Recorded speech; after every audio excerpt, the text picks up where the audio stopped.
Welcome, ZASLOW Show 2.0. It is a Thursday, the 16th of May. Good to have you aboard, part of the Believe Podcast Network, and presented as always by Anidjar and Levine, accident attorneys, 800-747-FREE, 800-747-3733, title sponsor of everything ZASLOW Show 2.0. And of course, if you're dealing with a personal injury of any kind, the way you get compensated, you call 911 first, then you call Anidjar and Levine accident attorneys. 800-747-FREE, 800-747-3733. Glad to have you guys aboard today. Show's coming out a little bit later today. Did Carlin versus Joe. I hope you guys have been listening to me on ESPN Radio with Chris Carlin this entire week. We're doing it again tomorrow. So if you didn't hear me cover all the national stuff, you can download the podcast wherever you get your podcasts. Same place you get ZASLOW Show 2.0. Or you can download it, of course, on the ESPN app. So I hope you check that out. And of course, Bet Online. Got to make sure you guys know about the number one source for all the summer sports. Major League Baseball, NBA, golf, NHL. All the latest stats, news, scores available to follow your favorite teams. Get the latest odds and lines, including the latest team matchups, player props, odds on just about every sport out there. Head to the website today or use your mobile device to get in on the action. Bet Online, where the game starts. Got a fun show planned for you guys today. It's a Thursday, which means we're going to do some mailbag today. Got a few questions I can get to from you guys. Always love that. Dolphins schedule. That's right. NFL schedule release came out yesterday. And if I could say real quick, you know how each team has like their social media team? The Chargers always kill it. Chargers are always the best when it comes to the schedule release. And this year, they did it with, they came up with The Sims, the video game The Sims, where they did their schedule release. The Dolphins, though, I thought the Dolphins was funny. You had Tyreek Hill and I think Raheem Mostert. They were at a computer and really quickly they were putting together the video package, and then they showed you the video package, and the team just scrolled down right quick because they're the fastest team. So they did the fastest schedule release in the NFL. I thought that was creative. So the Dolphins schedule came out yesterday. We'll go over a little bit of that as well. Panthers, not tonight, tomorrow. Got some stuff there to get to as far as the Panthers are concerned. But I want to start here with the NBA, okay? And actually, first, right before we get to the NBA, last night, I told you guys, brand new episode of It's Still Real to Me was going to drop last night. My guest was former Busted Open producer, host of the Gabby AF podcast. Gabby Laspisa joined us yesterday. She was excellent. So if you want to catch up on the latest news in the world of pro wrestling, I hope you check that out. That episode dropped yesterday. You could watch me and Gabby. If you want to watch the full interview, I like posting the interviews on the YouTube page. Then you guys get to see us chat with each other, okay? Gabby's also very easy to look at. So if you want, you go to youtube.com/@ZASLOWShow. Gabby Laspisa, she was excellent yesterday. So we talked a lot of pro wrestling. That was a lot of fun. I love pro wrestling. I hope you guys check that out. So I do want to mention here, all right, before we get to the NBA from last night. Talked a lot about this on ESPN Radio today. And I need some reaction from you guys because the overwhelming reaction nationally was that, okay, so last night, here's what happened. I pick up my boys, actually pick up my older one, not my younger son. I picked up my older one from school yesterday afternoon. We're on our way home. My wife is out, and she's going out to dinner with a friend of hers. So it's me and the boys. The ZASLOW men are together for dinner. And I say, what do you want to do for dinner? Oh. And so I said, all right, well, excuse me. I got well, excuse me, I'm terrible. All right. So, well, I have an idea. What if I stop into Publix real quick, and you know what? I'm going to use the meat, and I'm going to make Hamburger Helper. So here's the backstory real quick with Hamburger Helper. Here's the story the history with Hamburger Helper and the ZASLOW family. So when I grew up, we were middle-class family, like middle-class at best, okay? And there are certain meals that we used to have that my wife eventually told me, yeah, that's white trash. And so Hamburger Helper is a dinner that I used to love as a kid. I haven't had Hamburger Helper in 30 years. My wife said when we got together, and I started dating my wife right after school, right after college. And, we've been together, we broke up once, but we've been together ever since, let's say. All right, this summer is 20 years. How about that? So we've been together for almost 20 years at this point.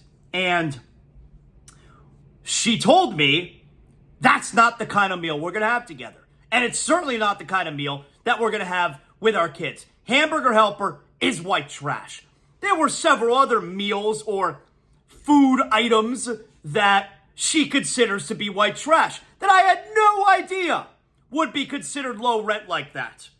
Hamburger Helper being at the very top of that list. So I've been dying to have Hamburger Helper. My kids know that my wife thinks that it's white tea, but I said to my older son, I go, I'm going to stop at the Publix. I'm going to pick up some Hamburger Helper. And I do. Little do I know, there's a bunch of different choices for Hamburger Helper. Now, it came down to two different kinds. Which box was I going to buy? Either I'm going to go with the cheeseburger, hamburger, macaroni, or I'm going to go with the beef stroganoff. I chose the old school cheeseburger macaroni. All right, so I get that. My older son's like, this is it? I go, this is it, man. You're going to love it. And so we get home. I'm whipping this up together. My son says, hey, you can start making it. I go, yeah, it's going to be ready in 15 minutes. So I'm whipping it up together. I'm making it. Matter of fact, I didn't even use the noodles that come in the pasta box. I had noodles of my own in the pantry because I think we're going to love it. I got to make more than they got in the packet here. All right, very good. So I'm putting together, because it's all about the sauce, And I'm putting it on the meat, the ground beef that I made. And, you got the milk and the water and the packet. I'm starting that baby up. And so then I take my phone and I send a message to Chris Carlin. I'm doing Carlin versus Joe all week. To Carlin, we have a text thread with me, couple of the producers, a program director. And you got to understand, when the show has my name on it, I can do whatever the fuck I want. I'm going to make the show about me. That's the main difference, especially when I'm doing weekend shows at ESPN Radio. When the show's got my name on it, the show's personality driven.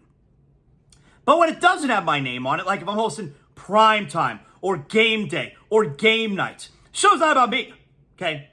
It's topic driven. That's the main difference between what I've been doing my whole career, what I do here on ZASLOW Show 2.0, and what I do on ESPN Radio. Now, there's some leeway when I'm hosting, Carlin versus Joe. Their names are on it. So they can incorporate their personalities in that kind of deal.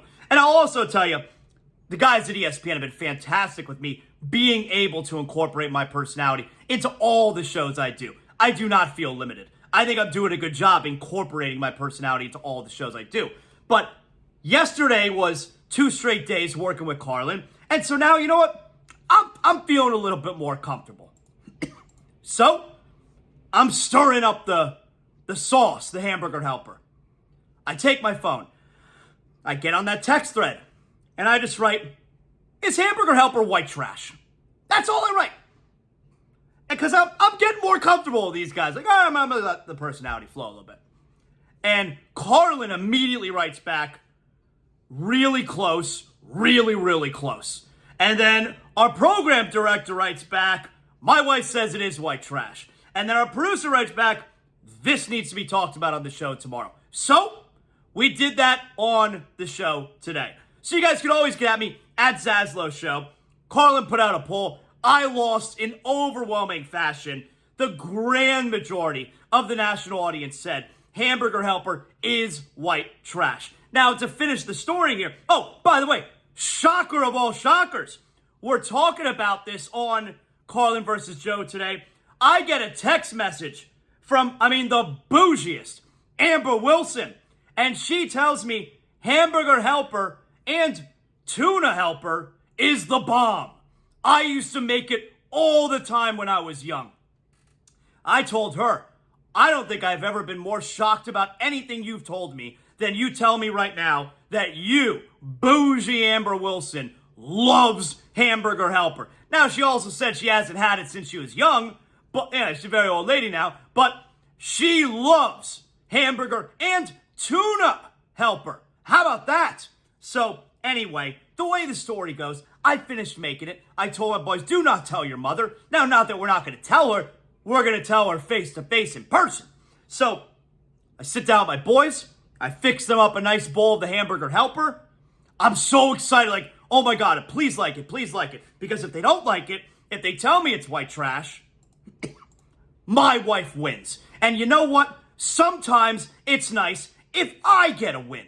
So, I put it down in front of my younger son, and I know what's going on. What is this? I go, just eat it. It's Hamburger Helper. It's really good. It's cheeseburger and pasta. How are you not going to like this? Both boys, they devoured it. And my boys are not good eaters. They devoured it. They loved it. What a treat last night. The ZASLOW men eating Hamburger Helper together. My wife gets home later on. What'd you guys do for dinner? I look at my older son. He smiles at me. I smile at him. I say to my wife, he's going to tell you what we had for dinner. And he is not joking. It is not a lie. This is for real. And he tells her we had Hamburger Helper. She looks at me, really? Oh, yup. And they loved it. Matter of fact, we got leftovers for you in the fridge. She almost vomited. She almost threw up right there. But I'm the big winner yesterday. I loved Hamburger Helper. My boys loved Hamburger Helper. This was a great dinner in the ZASLOW mansion yesterday. How about that? All right, so we're off and rolling here. We start the show on a great note. How about that? You know what? Let's keep it going here. Let's start off the show as well. Let me tell you guys about the only insurance agency I've ever gotten my homeowner's insurance from. That's right. Since I moved into the ZASLOW mansion, we're talking 10 years ago, I get my homeowner's insurance from Brunt Insurance and Financial Services. No matter where you are in the state of Florida, no matter where you're calling from, 954-589-2204. Brunt Insurance has you covered. They have offices all throughout the state. BruntInsurance.com. Give them a call. Get a quote. That's not going to hurt. And what's going to happen is you're going to find that you're going to get the best rate and the most comprehensive coverage when you go through Brunt Insurance. Your homeowners, renters, condo insurance, you can't do it on your own. There are so many options out there. Well, at Brunt Insurance, they specialize in making the confusing crystal clear. Greg Brunt and his team at Brunt Insurance, fully licensed staff, they're going to help you every step of the way. If that sounds good to you, call them today. 954-589-2204, bruntinsurance.com. Matter of fact, just a couple months ago, I switched my auto insurance through Brunt Insurance. So if you're looking for affordable care for your automobile, motorcycle, boat, you're making the right call. 954-589-2204, 954-589-2204, bruntinsurance.com. So, the NBA last night. I'll start real quick with the late game, Mavericks and Thunder. I don't have a fucking clue what's going on in that series. I thought the Thunder, a game they had to have, Game 4 in Dallas. I expected the Mavericks to take a commanding 3-1 lead. Luka's been lousy this entire playoff. What happens? The Thunder go in there and they win. Okay, Thunder, they've taken back control of the series. They have the home court advantage again. They're going to win Game 5. The Mavericks blew it. Thunder going to win this series. What happens last night? Luka gives you his best playoff performance this postseason. They really win from start to finish. They pull away in the second half. A terrific performance from Dallas. And the Mavericks now can close it out with Game 6 tomorrow in Dallas. I don't have a clue what's going on in this series. I don't know what's going to happen. Now tonight, you got Minnesota-Denver. That's another one that's wacky, obviously, where the road team won the first 4 games. It's pretty crazy to believe that the Wolves, after losing the first 2 games, the Wolves can not only go ahead and lose, and after winning the first 2 games on the road, are going to go ahead and lose the next 4, 3 of those in their building. It's hard to believe. But it's also really difficult to believe that the Nuggets are not closing this thing out tonight. They are far and away the best team in the league. Which brings us to the Celtics last night. And by the way, these games are so late. Like last night, Mavericks Thunder, 10:30. I watched the first half. I didn't see any of the second half. These games are too late. The first game last night. Watched the whole game, Celtics and Cavaliers. It's like third quarter. Game's close. The whole game was close. Now, it was never close enough where like, wow, are the Cavs going to pull this out? No. But it was always like a 6-7 point game. And I'm thinking to myself in the third quarter, somebody's out there watching this game and thinks that the Celtics are going to win the championship.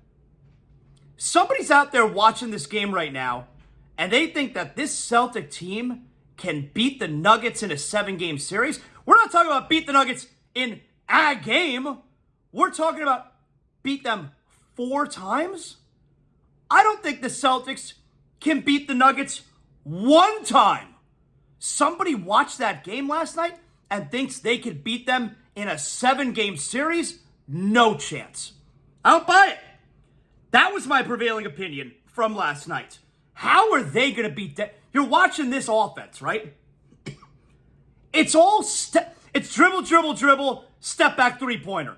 Or in Jason Tatum's case, it's dribble, push off with the right forearm, official lets it go, step back 3-pointer. Oh, he didn't get the foul call? Complains the officiating. Because Jason Tatum, there has never been a time, if Jason Tatum misses, he was fouled. Jason Tatum has never missed a shot just straight up. If he misses, he was fouled, and then he has to complain every single time. He is a brutal watch. Boy, is he tough to watch. And he got teed up last night. He made dribble, push off, step back, contested 3-pointer, makes it, and then picked up a technical foul. Non-stop complaining. There is no reason this Cleveland team should have been hanging around. No Donovan Mitchell, no Jarrett Allen, no Caris LeVert. Are you fucking kidding me? There is nothing about this Celtic team. They are not tough. Any team, they're 43 threes. You take 43 threes, you're not a tough team. Everything is from the perimeter. Who's going to get them a basket close and late? That's why I want to see them play the Knicks. And I'm hoping you get Anunoby back because the Knicks do nothing but play close games. And they're great in close games. How will the Celtics respond to, A, a team that's really good in close games, and B, a team that plays physical? Celtics are not a physical team. They are a soft team. I really believe the Knicks have... Now, you got to have Anunoby healthy. But I really believe the Celtics will have an issue with the Knicks. But look at this run that the Celtics are on. No Rozier or Butler against the Heat. No Mitchell, no Jarrett Allen the whole series. No Caris LeVert against the Cavs. And now they could wind up facing a Knicks team. No Randall, no Mitchell Robinson, no OG Anunoby. It's the phoniest run to an NBA Finals you could possibly imagine. But don't worry. After the Nuggets win tonight, don't worry, Heat fans. After the Nuggets win tonight, I don't believe... Well, Nuggets are going to get to the Finals. I don't think the Celtics get a game off of them. This is not a real offense that the Celtics run. You're going to win 64 games in the regular season, especially in the Eastern Conference. You're going to, schedule's in balance, it's easier. You're going to win 64 games in the regular season when you're really talented. It's a really talented roster the Celtics have. You're going to win a lot of regular season games. You get to the postseason, you're playing real teams every single night. And your bullshit, 5 guys standing on the perimeter, 45 3-point attempts a night, bitching and moaning, complaining to the officials all night long, nothing physical, nothing tough about you. Denver is going to smash them. Denver versus Boston NBA Finals, that's a sweep. That's a sweep.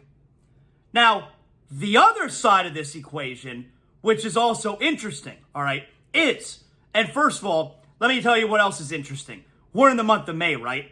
Hey, at North Fort Lauderdale Subaru, you're talking about the Memorial Day sales event. That's right. It's going on right now, the whole month at North Fort Lauderdale Subaru. Incredible offers on all new Subarus in stock. as well as every pre-owned vehicle on their lot. Right now at North Fort Lauderdale Subaru, you can lease the 2024 Subaru Crosstrek Limited for just $199 a month for 36 months with $54.95 due at signing with approved credit. Plus, get 3 years maintenance included. Check out all the details right now. Go to nflsubaru.com. That's nflsubaru.com for full details. We are talking an extensive new and pre-owned Subaru inventory, plus used cars, trucks, SUVs of every make and model. You're sure to find your next vehicle at North Fort Lauderdale Subaru. Don't miss the Memorial Day sales event going on all month long at North Fort Lauderdale Subaru. North Fort Lauderdale Subaru, the location you know with an experience you'll love. So, the Cavaliers side of things. And this is where the Heat fan is going to be interested, right? Donovan Mitchell. Has Donovan Mitchell played his last game for the Cleveland Cavaliers? That's the conversation, right? I don't believe he has. Now, I know the Heat fan doesn't want to hear that. I will say what could help the Heat. You got this report out there from Shams Charania, from Joe Varden, I think, of The Athletic, where apparently if Donovan Mitchell gets or agrees to sign the extension, because you know the Cavs are going to offer it, if Mitchell signs the extension, Darius Garland is going to ask for a trade. Maybe, he doesn't enjoy playing with Mitchell, I guess. I don't know that there's any reason to believe they don't get along. I don't know. Darius Garland wants it to be his team, because after Darius Garland's third year in the league, it was trending toward being his team. And then Donovan Mitchell gets there, and we know Donovan Mitchell's the guy. Maybe Darius Garland wants to be the guy. He wants it to be his team, and that's not going to be the case with Donovan Mitchell there. That part surprises me. I did not expect that. I think Donovan Mitchell signs the extension because there's no such thing as free agency anymore in the NFL. You sign the contract, you get the most money possible, which is what Cleveland can offer, and then if you're not happy in a year from now, you demand a trade. That's the way it goes in that league. I mean, it's ass backwards. The players don't honor the contracts, but that's the way it goes in that league. I don't think Donovan Mitchell's going to be moved. I think he signs the extension. I think we can revisit this conversation in a year from now. So, does a guy like Darius Garland fit the Heat? No, I don't believe so. The Lakers are the other team to keep an eye out for in regards to Donovan Mitchell or Darius Garland. Darius Garland, represented by Clutch Sports, Rich Paul, that whole deal. So could the Cavaliers call the Lakers, or really, do the Cavaliers call Rich Paul and say, are the Lakers interested in Darius Garland? So I know the Heat fan wants Donovan Mitchell. The Nets are going to want him. The Lakers are going to want him. The Heat are going to want him. So you're bidding against other teams, but I also don't believe they're going to trade Donovan Mitchell. I think he signs the extension. I think we're at least a year away from a potential Donovan Mitchell trade. So there you go. That's a little bit of NBA for you. The Dolphins. Here's what I got for you on the Dolphins, all right? And then we're going to get some mailbag questions. And a little bit of Panthers, too. Here's what I got for you on the Dolphins. Dolphins schedule release came out yesterday. The thing that stands out to me, the first 7 games probably, this Dolphins schedule opens up very favorable. Look at what we got here. Jacksonville, Buffalo, at Seattle, Tennessee, at New England, at Indianapolis, Arizona. 7 games right there. Jacksonville, home opener, win. Buffalo at home, I think also a win. At Seattle, I think it's a win. Tennessee at home, Monday Night Football. By the way, I should have mentioned the Buffalo game. ZASLOW, you're sure they're going to beat Buffalo? Second week of the season, and it's already a short rest Thursday night game. You got to favor the home team. And Buffalo's going to take a step back this year. They're not going to be as good as last year, minus Stefon Diggs. Jacksonville win. Buffalo Thursday Night Football win. At Seattle, win. Tennessee Monday Night Football, win. We're 4-0. At New England, win. At Indianapolis, I guess, got to lose to somebody. Let's give them a loss. 5-1. Arizona at home, 6-1. I just gave them a loss at Indianapolis. You're telling me this team can't be 6-1 to start the season? They better be. They better be at least 6-1 to start this season. Then they're at Buffalo, at the Rams, at home against Vegas, home against New England, at Green Bay, New York Jets. The end of the schedule is tough. All right, let's be honest. This is why you got to start 6-1. Take advantage of the early schedule because the last 4 weeks of the season. At Houston, tough. San Francisco, very tough. At Cleveland, tough. At New York Jets, tough. Although, I really don't believe at New York Jets is tough, but whatever. All right, it's a divisional game. Final 4 weeks is a tough stretch. Otherwise, I don't see any other real stretch that you would say is tough. The first 7 games, you got to start 6-1. I mean, are there 2 losses there? 5-2 would be disappointing, right? Jacksonville, Buffalo, at Seattle, Tennessee, at New England, at Indianapolis, Arizona. 2 losses there would be disappointing. 6-1 to start the season for the Dolphins. That's what I'm looking. I'm staring at right in the face.